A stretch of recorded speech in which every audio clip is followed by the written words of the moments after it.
Assalamualaikum warahmatullahi wabarakatuh.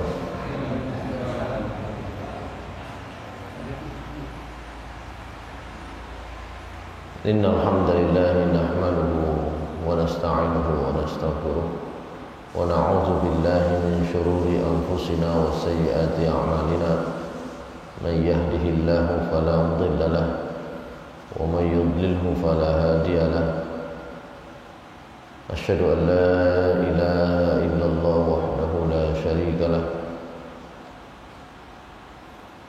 wa asyhadu anna Muhammadan abduhu wa rasuluhu la nabiyya ba'dah.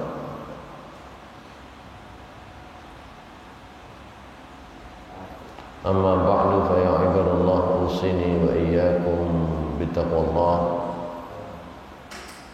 Faqad faza al-muttaqun liqaulihi ta'ala fi kitabihil karim. A'udzu billahi minasyaitonir rajim. Bismillahirrahmanirrahim. Ya ayyuhalladzina amanu taqullaha haqqa tuqatih wa la tamutunna illa wa antum muslimun. Shadaqallahul azim.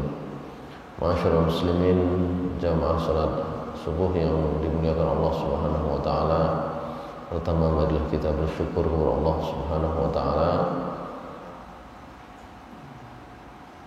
atas karunia dan nikmat yang masih dianugerahkan oleh Allah Subhanahu wa taala kepada kita sekalian. Nikmat berupa kesempatan waktu di saat banyak orang yang barangkali sudah dihentikan kesempatannya oleh Allah Subhanahu wa taala dan dipanggil oleh Allah Subhanahu wa taala ke sisinya. Jadi kita sekarang mendapatkan banyak pelajaran. Siapa saja, tidak ada orang yang paling kuat ya, di muka bumi ini di hadapan Allah Subhanahu wa taala, dan tidak ada yang tahu. A'udzu billahi minasyaitonir rajim. Bismillahirrahmanirrahim. Wa la yu'akhkhirullahu nafsan idza jaa'a ajaluha. Jadi Allah Subhanahu wa taala tidak akan mengakhirkan, tidak akan menunda ajal seseorang kalau memang sudah sampai pada waktunya. Wakil Bupati Sidoarjo sudah waktunya. Bahwa kemudian caranya sebab medisnya itu karena sakit ini, sakit itu, mungkin juga kecelakaan, mungkin juga apa saja, atau bahkan tanpa diketahui gejalanya secara tiba-tiba, itu adalah cara saja, tapi waktu sudah selesai. Begitu ya. Jadi ini pelajaran. Mungkin sebagian orang dengan peristiwa ini kemudian ada pemberitaan bahwa wafatnya wakil bupati Sidoarjo itu karena misalnya karena COVID-19 kembali menimbulkan kekhawatiran yang berlebihan, bisa jadi. Tapi Allah Subhanahu wa taala memberikan kepada kita pernyataan-pernyataan tegas bahwa siapa saja itu bisa meninggal meskipun tanpa sebab yang bisa diamati secara zahir oleh manusia, secara medis. Atau sebaliknya, banyak orang yang sakitnya bertahun-tahun ya, bahkan karena sakit yang lama itu merasakan penderitaan yang lama, kok gak mati-mati gitu ya. Sehingga orang berspekulasi, wangel mati ini mergo misalnya macam-macam. Enggak, semua sudah ditentukan. oleh Allah. Yang bisa dilakukan oleh manusia adalah mempersiapkan kondisi ketika dipanggil oleh Allah Subhanahu wa taala. Jadi kalau wakil bupati kita meninggal, mudah-mudahan dan insya Allah dalam pengetahuan saya beliau termasuk orang yang baik, gitu ya. Yang penting itu ya, bahwa di ujung kehidupan kita itu adalah keadaan husnul khotimah, itu saja yang penting. Nah, karena itu yang menjadi persoalan yang harus dipersiapkan. Apa yang saya baca tadi itu surah Ali Imran ayat 102 itu menjadi perhatian utama yang disampaikan oleh Allah Subhanahu wa taala. Ittaqullaha haqqa tuqatih wa la tamutunna illa wa antum muslimun. Bertakwa yang sungguh-sungguh. Kalau di ayat yang lain beriman yang sungguh-sungguh. Di ayat ini bertakwa yang sungguh-sungguh.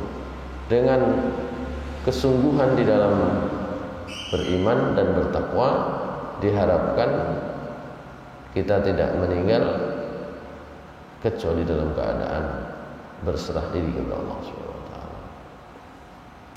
Salawat serta salam mudah-mudahan tetap tercurahkan kepada Nabi kita Muhammad sallallahu alaihi wasallam, kepada keluarga beliau, sahabat-sahabat dan orang-orang yang mengikuti jalan beliau hatta yaumil qiyamah.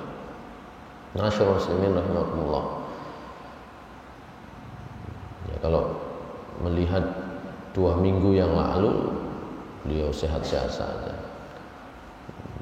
Bahkan 1 hari 2 hari yang lalu beliau masih di luar kota, ya, masih di Jakarta.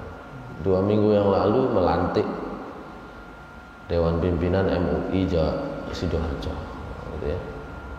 Persis hari Sabtu tanggal 8. Kemarin seharusnya juga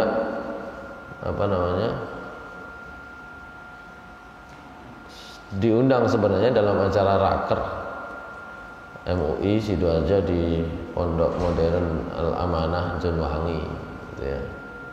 Cuma izin, gitu ya. Beritanya begitu ya, izin. Itu kemarin yang raker itu pulang dari raker jam 3, mungkin setengah 2 atau ada yang jam 2 sampai di rumah. Beritanya kan jam 3 lewat, gitu ya. Hadirin yang dirahmati Allah Subhanahu wa taala, itulah ajal, gitu ya.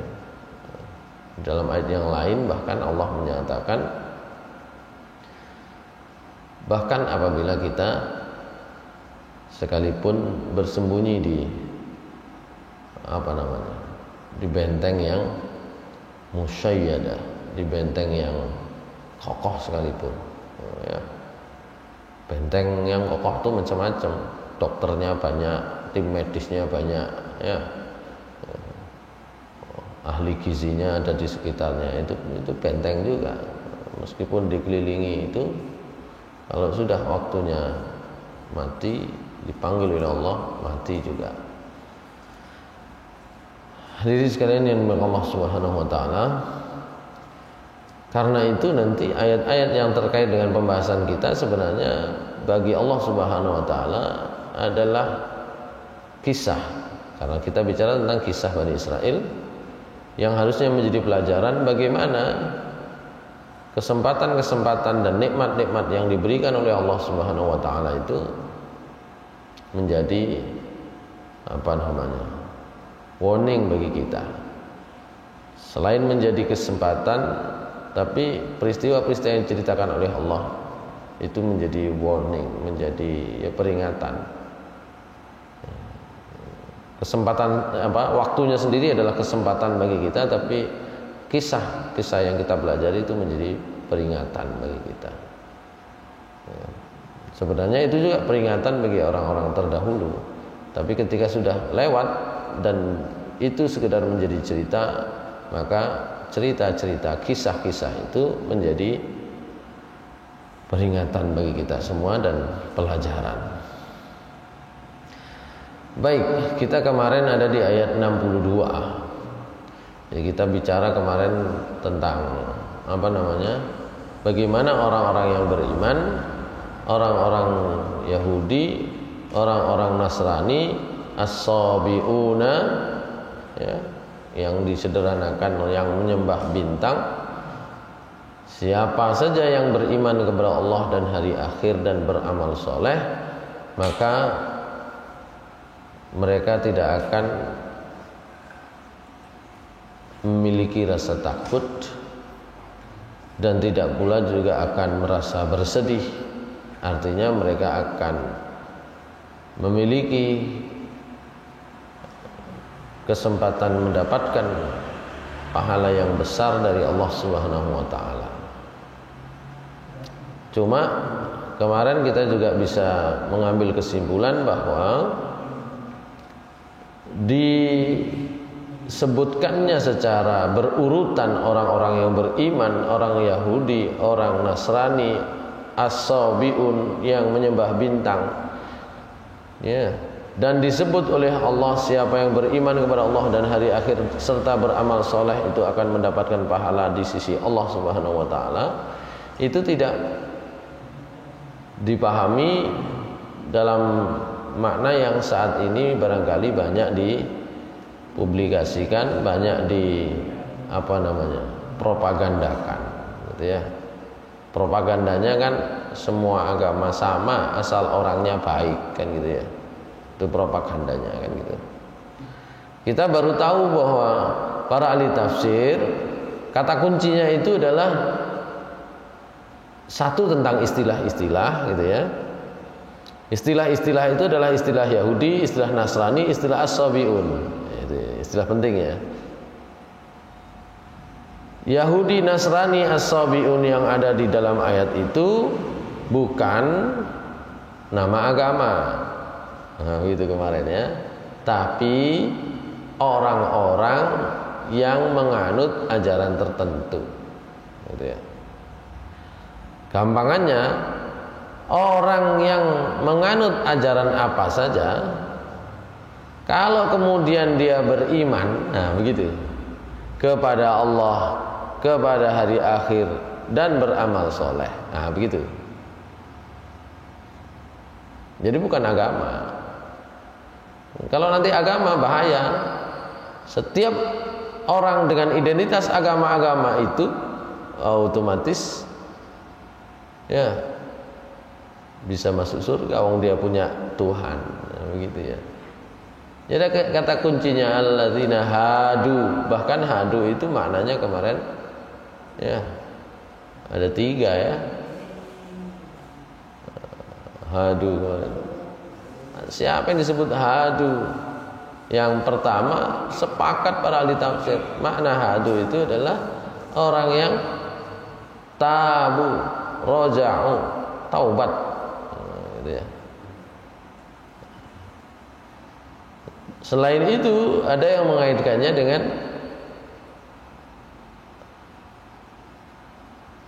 kalau disebut dengan Yahud dalam ayat yang lain Allah menyebutnya Yahud, maka keturunan Yahudi. Keturunan Yahudi itu bukan agama Yahudi, gitu ya. Sesungguhnya orang-orang keturunan Yahudi, nah begitu. Yahudi niku sinten? Yahuda niku sinten? Anaknya Nabi Yakub. Dalam bahasa lain Allah menyebutnya sebagai Bani Israel.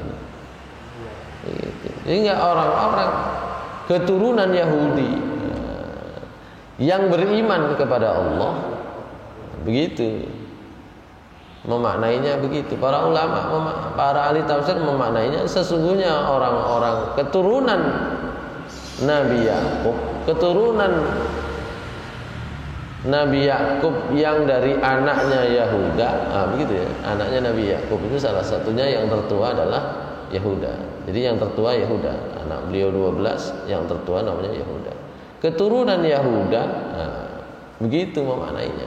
Siapa yang beriman kepada Allah dan hari akhir. Kalau diartikannya orang-orang yang beragama Yahudi, wah jadi bahaya, nah, gitu ya maknainya. Nah sekarang itu kan propagandanya kan begitu. Nasrani juga begitu kemarin. Ya, Nasrani itu pengikut, makna pertamanya kemarin, pengikut orang Nazaret. Nazaret itu tempat kelahirannya Nabi Isa, gitu ya. Sehingga kalau mau dimaknai, sesungguhnya orang-orang yang menjadi pengikut Nabi Isa, begitu ya. Siapa yang beriman kepada Allah, begitu memahaminya. Nah, kenapa kok disamakan dengan, kok orang beriman disuruh kok dipakai kalimat berikutnya, siapa yang beriman? Orang yang beriman, siapa yang beriman? Para ahli tafsir sederhana menjelaskannya. Yang pertama, kata iman di situ adalah orang yang beriman kepada ajaran nabi-nabi sebelum Nabi Muhammad. Seperti siapa? Jadi ayat ini ada konteksnya. Seperti siapa? Seperti pendeta Buhairah. Seperti siapa? Seperti Waraqah bin Naufal. Itu ya. Ini orang-orang yang sebelum diutusnya Nabi Muhammad SAW adalah orang-orang yang beriman kepada ajaran yang diturunkan oleh Allah kepada Nabi sebelumnya. Maka kata para ahli tafsir, mereka-mereka yang beriman sebelum Nabi Muhammad diutus, kemudian beriman kepada Allah dan hari akhir, dan termasuk di dalamnya beriman kepada kenabian Nabi Muhammad. Nah, begitu mereka itu meskipun beriman kepada ajaran sebelum Nabi Muhammad, ada Nabi Muhammad kok tidak beriman, nggak termasuk di sini. Ya, begitu pemahamannya, begitu. Ada yang memahami karena ayat-ayat sebelumnya Allah bicara tentang orang munafik, maka di sini maksudnya orang yang beriman hanya pada lisan saja. Nah, begitu ya. Mek ngomong tok. Kok kemudian betul-betul beriman kepada Allah dan hari akhir dan beramal soleh, mereka ini yang akan mendapatkan pahala di sisi Allah. Begitu memahaminya.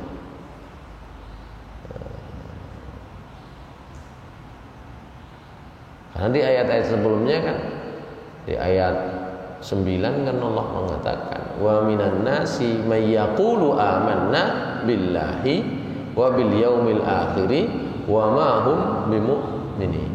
Sebagian orang ada yang menyatakan dirinya beriman kepada Allah dan hari akhir, padahal sebenarnya tidak beriman. Maka ayat ini ditujukan kepada mereka. Jadi orang yang hanya lisannya saja ngomong iman, padahal hatinya belum, kok kemudian beriman kepada Allah dan hari akhir dan beramal soleh dengan kesungguhan, maka itu yang akan mendapatkan pahala. Nah, gitu.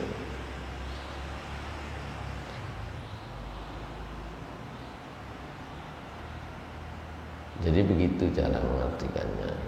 Nah, di ayat yang lain Allah Subhanahu wa taala surah Al-Maidah ayat 69 menyatakan dengan urutan yang agak berbeda. Tapi inti ayatnya sama. Innal ladzina amanu wal ladzina hadu was-sabiuna wan nasara. Jadi kata sabiun dan nasara itu ditukar. As-sabiun kemarin kita terjemahkan ya menurut jumhur ahli tafsir memang orang yang menyembah bintang. Tapi as-sabiun itu juga orang yang bermakna orang yang keluar dari agama masyarakatnya mengikuti keyakinan yang baru ya. Terserahlah, intinya ayat ini siapa saja ya, asal dia beriman kepada Allah dan hari akhir dan beramal soleh ya. Beriman kepada Allah itu tentu saja dengan semua wahyu yang diturunkannya. Beriman kepada Nabi sebelum Nabi Muhammad, tapi tidak beriman kepada kenabian Nabi Muhammad itu tidak beriman kepada Allah. Gitu. Ya. Kalau beriman kepada ajaran yang diturunkan oleh Allah kepada nabi-nabi sebelumnya, kok itu berlaku sampai sekarang? Pertanyaannya,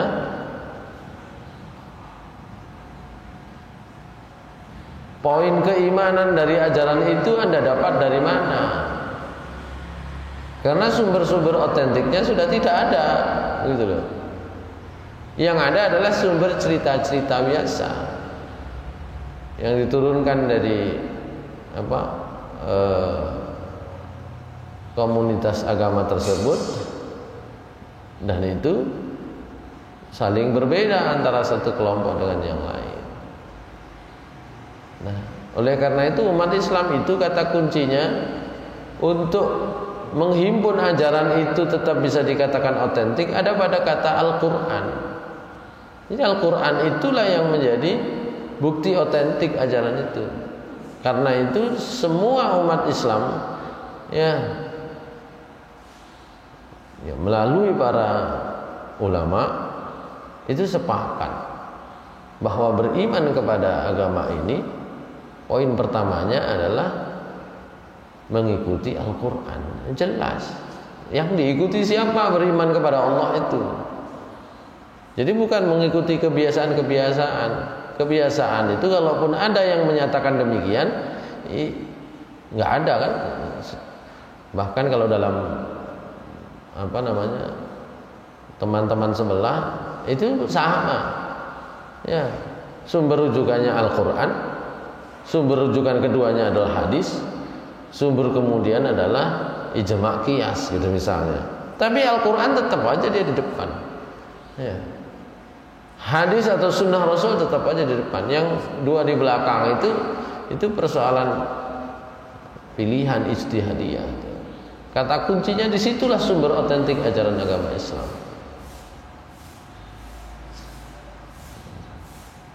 Nah, di ayat yang lain surat Al-Hajj ayat 17 Allah Subhanahu wa taala menggunakan kalimat yang mirip-mirip, tapi Allah memberikan pernyataan yang berbeda bahwa mereka ini enggak sama.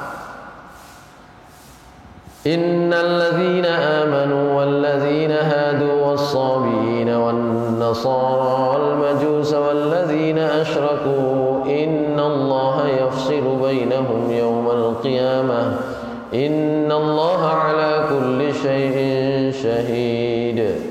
Jadi berbeda nasib mereka di hari akhir, di hari kiamat itu. Ya, enggak sama. Orang yang beriman, orang yang merupakan kaum Yahudi, kaum Sabi'in, kaum Nasrani, kaum Majusi, orang-orang yang menyekutukan Allah, itu Allah akan mengelompokkan mereka sendiri-sendiri. Biasa Allah mengelompokkan itu. Ya. Ahli sholat dikelompokkan dengan ahli sholat, ahli puasa dikelompokkan dengan ahli puasa, ahli sedekah dikelompokkan dengan ahli sedekah. Yang berbuat kufur juga begitu, dikelompokkan sesuai dengan jenis kebiasaannya di dunia, gitu ya.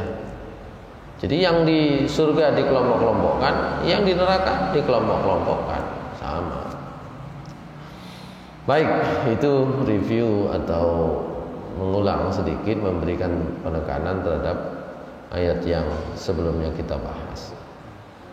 Kita masuk di ayat berikutnya, ayat 63. Kalau nyampe sampai ayat 64. A'udzu billahi minasy syaithanir rajim. Bismillahirrahmanirrahim. وَإِذْ أَخَذْنَا مِيثَاقَكُمْ وَرَفَعْنَا فَوْقَكُمُ الطُّورَ خُذُوا مَا آتَيْنَاكُمْ بِقُوَّةٍ وَاذْكُرُوا مَا فِيهِ لَعَلَّكُمْ تَتَّقُونَ ثُمَّ تَوَلَّيْتُمْ مِنْ بَعْدِ ذَلِكَ فَلَوْلَا فَضْلُ اللَّهِ عَلَيْكُمْ وَرَحْمَتُهُ لَكُنْتُمْ مِنَ minal khasirin. Ayat yang nyambung berikutnya, walaqad alimtumul ladzina i'tadaw minkum fis sabti faqulna lahum kunu qiradatan khasirin.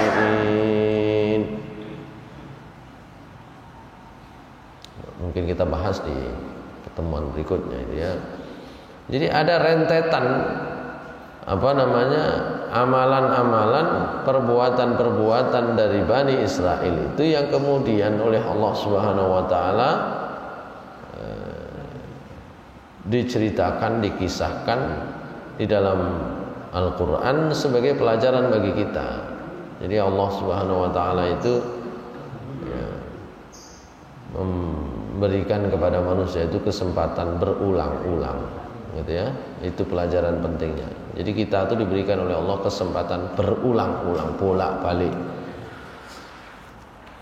Salah diberi kesempatan, salah diberi kesempatan. Itu yang dialami oleh Bani Israel ya, sebagai sebuah kaum. Kalau sebagai seorang individu saya kira mengalami masing-masing.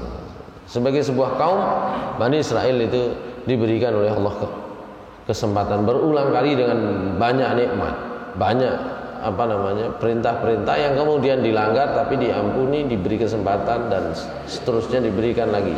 Termasuk ini, kata Ar-Razi dalam tafsir beliau, ini adalah nikmat yang nomor 10 gitu. Di awal-awal ketika Allah menyatakan memberikan kepada kita kisah-kisah Bani Israel dengan membuat peringatan, kalimatnya wa'id najjainakum, itu yang pertama. Itu Ar-Razi menyatakan itu nikmat yang pertama. Jadi ada nikmat-nikmat yang diberikan oleh Allah kepada Bani Israel. Ini yang nomor 10.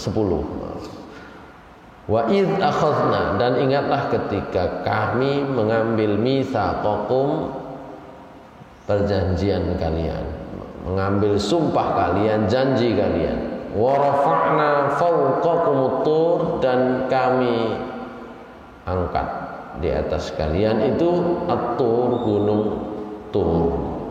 Nanti orang menyebutnya gunung Tur Sina, gitu ya. Kenapa?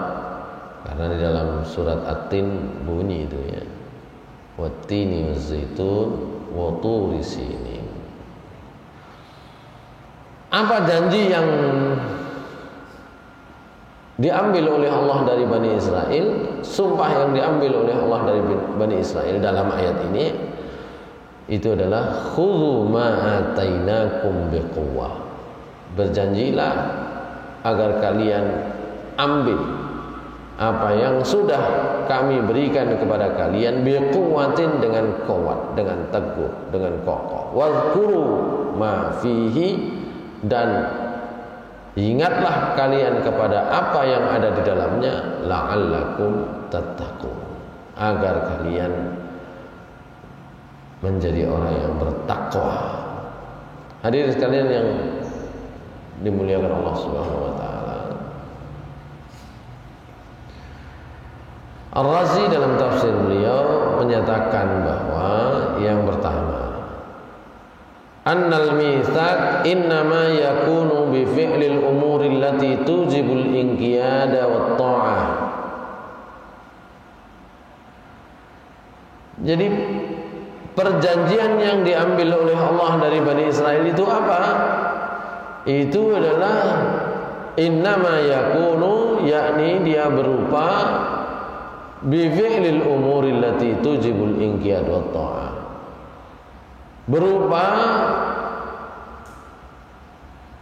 perjanjian untuk mengerjakan perkara-perkara yang wajib diikuti dan wajib ditaati. Wal mufassiruna dzakaru fi tafsiril mitsaq wujuhan. Jadi para ahli tafsir mereka menyebut di dalam memberikan gambaran, pemahaman, menafsirkan apa yang disebut mitsaq itu. Ahaduhuma, yang pertama, mitsaknya berupa apa? Perjanjiannya berupa apa?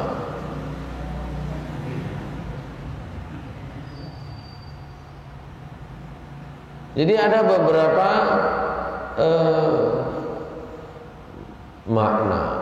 Ma'auda'allahu al-uqula min ad-dalail ad-dalah ala wujudi sani' wa hikmatihi wa ad-dalail ad-dalah ala sidqi anbiya'ihi wa rusulihi.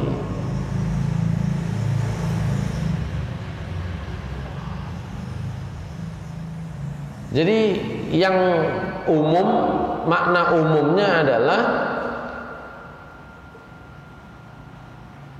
janji untuk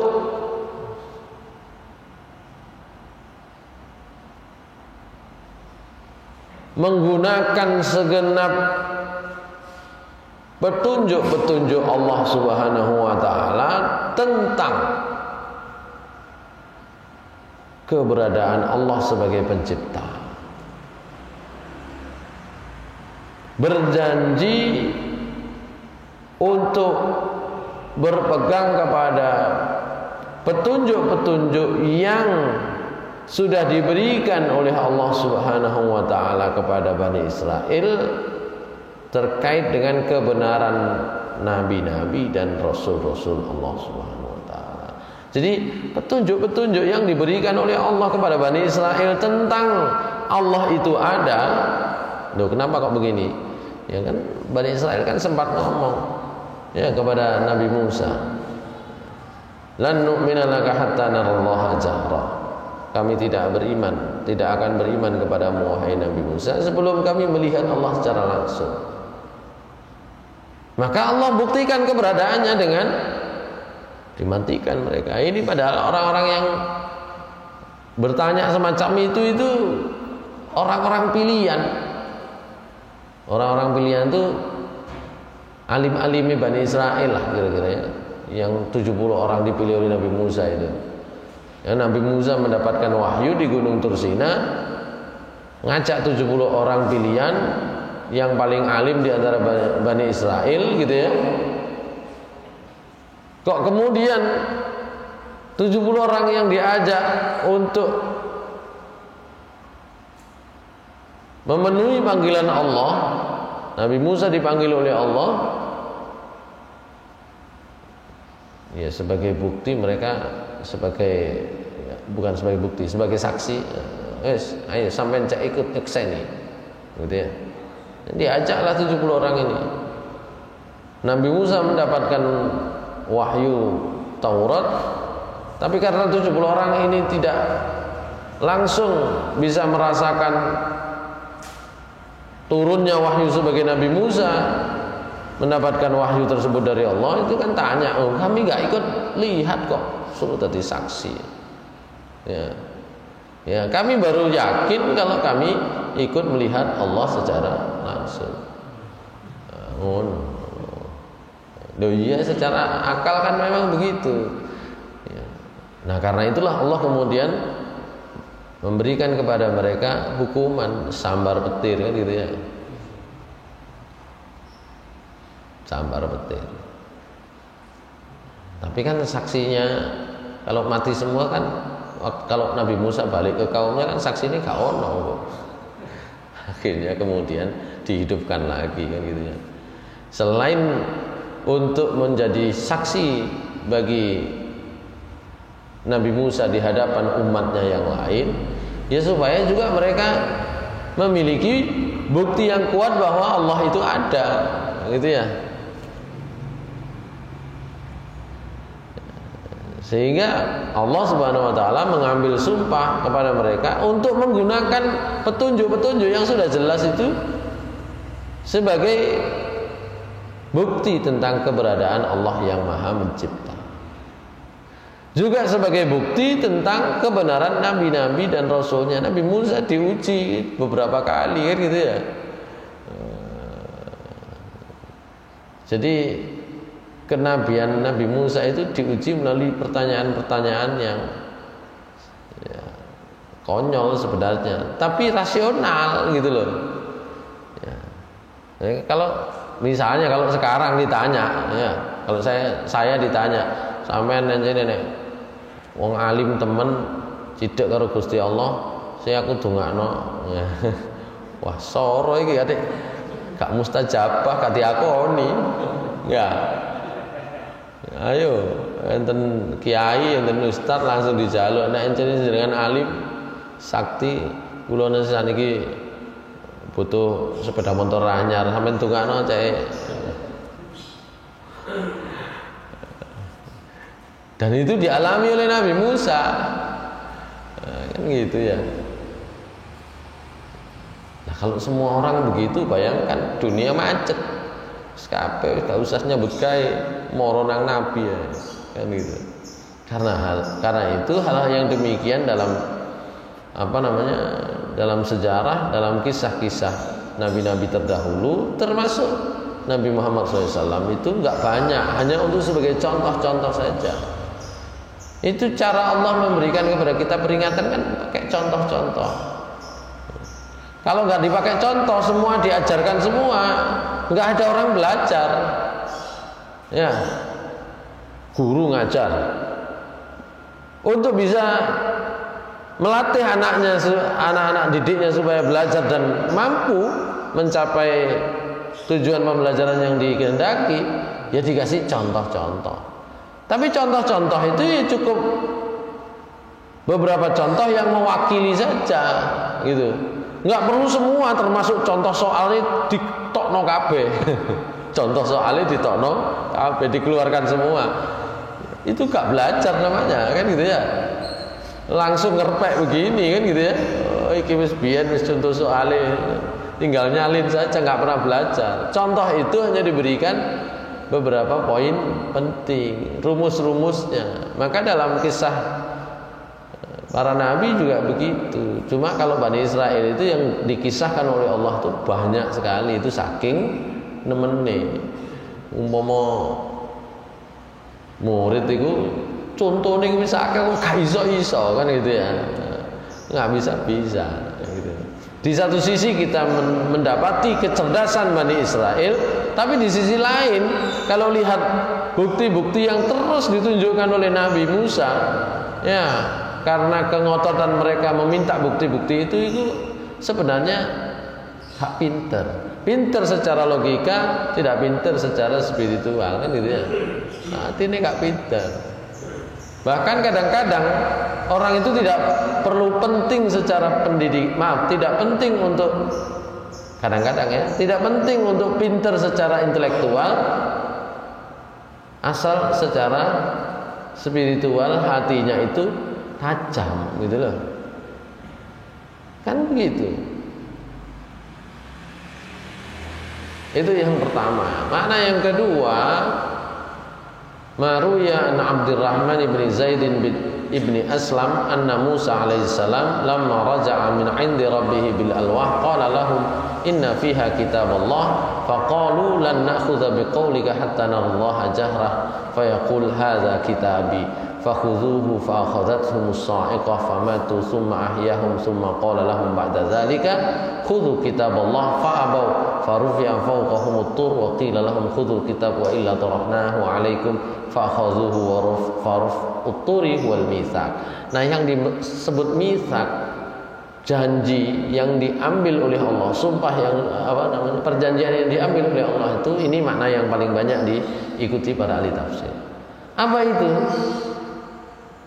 Yaitu sumpah, janji untuk berpegang teguh kepada Taurat. Nah, kronologinya bagaimana? Tadi sempat saya singgung kronologinya. Jadi kronologinya ketika Nabi Musa alaihissalam, ya, setelah dipanggil oleh Allah dan mendapatkan Taurat, kembali mereka kepada kaumnya, khususnya yang 70 orang itu, bawa alwah, bawa lauh, bawa papan yang ada tulisan isinya Taurat itu ya. Lauhnya itu bukan papan tulis triplek kita itu ya. Alwahnya itu dari batu. Jadi dikisahkan bahwa Nabi Musa menerima Taurat itu nggak ada juru tulisnya, langsung oleh Allah batu itu ada tulisannya. Ya. Kemudian oleh Nabi Musa disampaikan kepada banyak kaumnya tadi itu, yang 70 orang itu khususnya. Inna fiha kitabullah. Ya, di situ itu ada kitab Allah. Diberitahu begitu, apa yang mereka katakan? Faqalu lan na'khudha biqaulika hatta narallah jahra. Kami gak percaya omonganmu sebelum kami melihat Allah secara langsung. Sebelum kami sendiri melihat Allah secara langsung. Enggak percaya saya. Gitu ya. Jadi 70 orang diajak ke Gunung Tursina. Nabi Musa kemudian tunggu sini, gitu ya. Kemudian Nabi Musa menghadap kepada Allah sesuai tempat yang sudah ditentukan oleh Allah untuk Nabi Musa. Nah, sing 70 dijarno rada ana disor terpisah dari Nabi Musa. Nabi Musa kembali membawa Taurat, diberikan kepada mereka. Wah, kak ngandel kan gitu ya, nggak percaya. Hatta narallaha jahra. Ya, sampai kami bisa melihat Allah secara langsung lah. Ya, karena itu kemudian fa'akhadhatkumus sa'iqah. Mereka disambar halilintar. Kemudian mereka mati, tapi kemudian dihidupkan lagi oleh Allah. Ketika sudah hidup, Nabi Musa mengatakan, "Wes, iki khudhu biquwwah." Duh, sik gak gelem. Gitu loh. Sudah dibuktikan dengan kematian mereka kemudian dihidupkan kembali, itu kan tanda kebesaran Allah Subhanahu wa taala, tanda kekuasaan Allah Subhanahu wa taala. Wes, mau gak ngandel, wes iso ngandel toh? Nah, iki cukup. Sik gak gelem, masih gak mau. Khudhu kitabullah fa'abau. Farufi'a fawqahumut tur. Oleh karena itu kemudian Gunung Tursina yang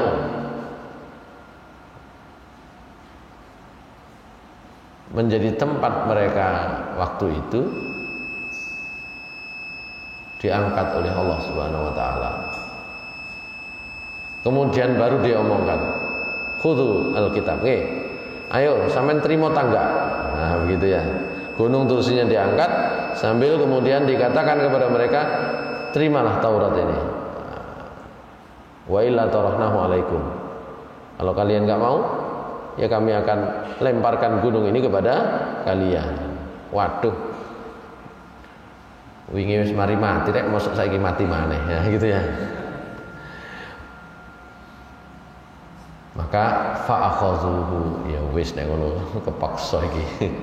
Begitu, itu kisahnya. Disampaikan dalam riwayat Abdurrahman bin Zaid bin Aslam, gitu ya. Itulah makna mitsak itu. Jadi mitsak yang pertama tadi maknanya apa? Ya, janji untuk menggunakan segala bukti-bukti petunjuk-petunjuk Allah Subhanahu wa taala yang mereka saksikan, ya, untuk menyatakan bahwa Allah itu ada, nabi-nabi Allah itu benar. Yang kedua, janji adalah memegang teguh Taurat, gitu ya. Tapi ada yang berpendapat berbeda, ya. Mitsak itu apa? Ini pernah saya sampaikan di ayat berapa itu ya, kita pernah bahas ini. Oh, di ayat insya Allah di ayat 26 atau 27 26 atau 27 insya Allah ya. 27 itu apa ayat? Bismillahirrahmanirrahim. Alladzina yanquduna 'ahdallahi min ba'di mitsaqihi wa yaqta'una ma amara Allah bihi an yusala wa yufsiduna fil ard ulaika humul khasirun. Orang-orang yang fasik itu, menyambung ayat 26-nya, adalah orang-orang yang quduna 'ahdallahi min ba'di mitsaqihi, yang memutus perjanjian dengan Allah setelah perjanjian itu diikat dengan kuat. Nah, dalam menafsirkan kata mitsak di dalam ayat itu, para ahli tafsir menyatakan salah satunya adalah perjanjian manusia dengan Allah ketika mereka di dalam rahim, di dalam tulang sulbi, masih menjadi embrio. Ya. Itu perjanjian kita dengan Allah, ditunjukkan di dalam surat Al-A'raf ayat 172. Wa idh akhadha rabbuka min bani adama min zuhurihim dhurriyyatahum wa ashhadahum ala anfusihim alastu bi rabbikum qalu bala shahidna an taqulu ala Allahi an taqulu yawmal qiyamati inna kunna an hadza ghafilin. Ya. Jadi kita itu sudah mengambil sumpah janji dengan Allah untuk apa? Untuk menyatakan alastu bi rabbikum qalu bala. Bukankah aku ini Tuhanmu wahai manusia? Nggih Gusti Allah, sumpah jenengan pangeran kula. Nah, begitu. Itu loh, kok supe? Nggih wong sampai nomor 2 tahun wis lali kok. Seling apa biyen 2 tahun aku lapo ae. Lali kok. Yang ingat siapa? Ya orang yang menyaksikan. Sinten yang menyaksikan? Dalam tulang sulbi kita, malaikat. Ya. Dan teknologi modern, gitu ya. Kalau sekarang kan teknologi modern, jadi saksi sampai umur nang kandungan niku wis lapo ae, kan gitu ya. Asal mau direkam semua, biayanya mahal. Sekali foto 200.000 kan gitu ya. Foto di dalam kandungan itu. Nanti ditunjukkan sama dokternya, oh ini sedang berenang, nah, gitu. Sedang ngapain saja. Ya teknologi modern. Teknologi modern sekarang jangkauannya sampai seperti itu. Suatu saat teknologi modern bisa menjangkau jauh lebih dari itu kemungkinan ya. Tentang aktivitas-aktivitas apa saja di dalam rahim itu bisa jadi bisa di wallahu a'lam apakah Allah masih mengizinkan manusia mengetahui rahasia-rahasia dalam rahim. Wallahu a'lam. Kemarin ada penelitian yang saya baca. Ya, para peneliti dari mana itu Pakistan kolaborasi dengan beberapa peneliti meneliti tentang apa? Bagaimana gambaran otak orang yang menghafal Al-Qur'an. Wah, itu. Jadi dibuat penelitiannya, samplingnya. Orang yang menghafal seluruh Al-Qur'an 30 juz, orang yang menghafal sebagian Al-Qur'an dan orang yang tidak hafal sekali sebagai kontrol. Jadi sebagai alat kontrolnya iki sing gak hafal belas, maka diketahui ya. Jadi itu pakai ya, ini ya, pakai alat-alat canggih ya. Itu diketahui otak penghafal Al-Qur'an termasuk yang menghafal sebagian itu warnanya putih gitu ya. Dan jaringan selnya jauh lebih banyak. Kalau ngomong banyak, kalau ngomong jaringan sel itu jumlahnya nggak ribuan ya, gitu. Jauh lebih banyak daripada orang yang tidak hafal, gitu. Ya sekarang itu kan bisa diuji ya. Nanti ke depan bisa lebih ini lagi.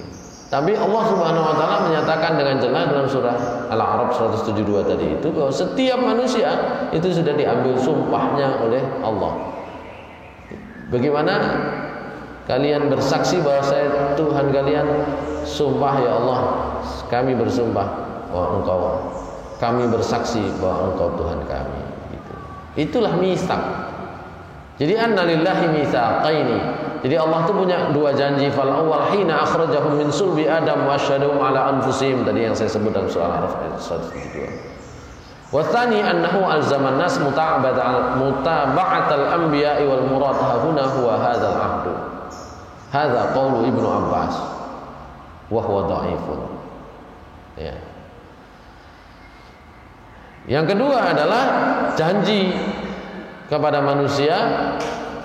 Ya, manusia diambil janjinya untuk komitmen mengikuti para nabi.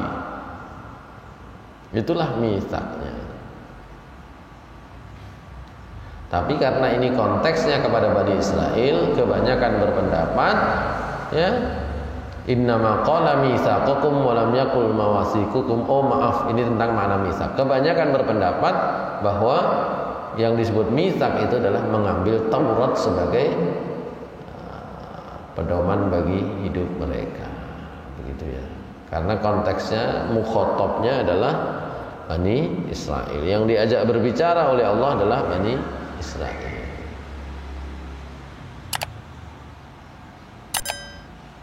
Kemudian ada yang berpendapat digunakan kata mitsaq ya, bukan mawasik. Kalau mitsaq itu mufrad, kalau mawasik itu jamak. Kalau mitsaq itu single, kalau mawasik itu plural, gitu ya. Kenapa pakai mitsaq? Ada yang berpendapat bahwa itu perjanjian kepada setiap orang, ya. Perjanjian kepada setiap orang. Kembali kepada surah Al-A'raf 172 tadi itu. Tapi di dalam Al-Quran Allah menggunakan kata mitsaq itu tidak hanya untuk satu orang, kepada semua orang juga Allah menggunakan kata mitsaq. Baiklah.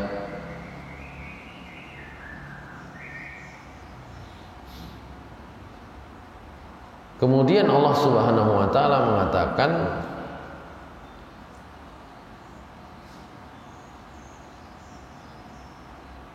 khudhu ma atainakum biquwwatin wadhkuru ma fihi la'allakum tattaqun. Ambillah apa yang sudah kami berikan kepada kalian dan ingatlah apa yang ada di dalamnya agar kalian bertakwa. Dari sini melihat mukhatabnya Bani Israel semakin jelas makna yang lebih dekat bahwa yang diminta oleh Allah, janji dari Bani Israel itu adalah janji untuk berpegang kepada Taurat. Khudhu ma atainakum biquwwatin, itu khudhu at-Taurat biquwwatin. Ambillah Taurat dengan penuh komitmen, gitu ya. Pegang erat. Ya. Sama, semua nabi itu begitu. Ya. Semua nabi itu begitu, menginginkan umatnya untuk berpegang teguh kepada apa yang sudah diajarkan oleh Allah dan dicontohkan oleh Rasulullah. Kalau kita kan jelasnya sering, ya ayyuhalladzina amanu athi'ullaha wa athi'ur rasula wa ulil amri minkum. Jelas. Ya. Mentaati Allah, mentaati Rasul itu dalam satu frase, dalam satu potongan kalimat sempurna. Ya. Nah, masalah wa ulil amri minkum itu nanti berbeda, ketaatannya berbeda. Rasulullah SAW bersabda, ya, saya tinggalkan buat kalian dua perkara, selama kalian berpegang teguh kepada keduanya, kalian tidak akan tersesat selama-lamanya. Al-Quran dan Sunnah Rasul. Begitu. Jadi ya, begitulah cara untuk mendapatkan ketakwaan. Tidak ada cara bertakwa itu kok kemudian sendiri-sendiri. Sekarang itu zamannya kan individualisme. Urusan aku karo Gusti Allah, urusanku dhewe, sampeyan ora usah melu-melu. Jadi kata kunci kita untuk bisa beriman kepada Allah, bertakwa dengan Allah dengan baik adalah ada standarnya, mengikuti Al-Quran, mengikuti Sunnah Rasul. Karena ada standarnya, disitulah fungsi namanya kontrol sosial. Bahasa kita amar ma'ruf nahi mungkar. Fungsinya amar ma'ruf nahi mungkar itu begitu, saling mengingatkan. Sampai sudah melenceng loh, sampai sudah. Kemarin dalam raker MUI dibacakan oleh ketua umum ya MUI Sidoarjo, Yai Salim Imron, itu disampaikan tentang salah satunya adalah tentang apa yang disebut dengan aliran sesat dan gimana contoh-contohnya. Nanti kita akan tahu bahwa dengan dirumuskannya definisi tentang siapa itu yang sesat dan bagaimana ciri-cirinya, itu menunjukkan bahwa dalam beragama itu ada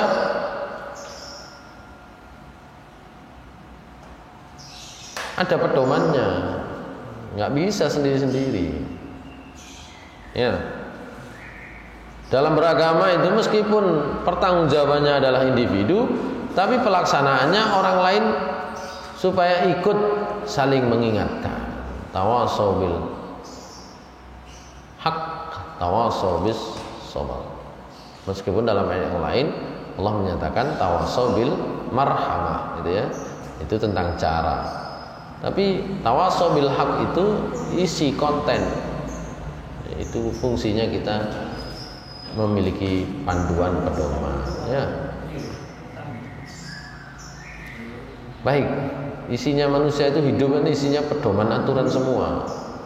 Aturan jualan, selain paguyuban tak boleh berjualan di sini, itu aturan kan gitu ya.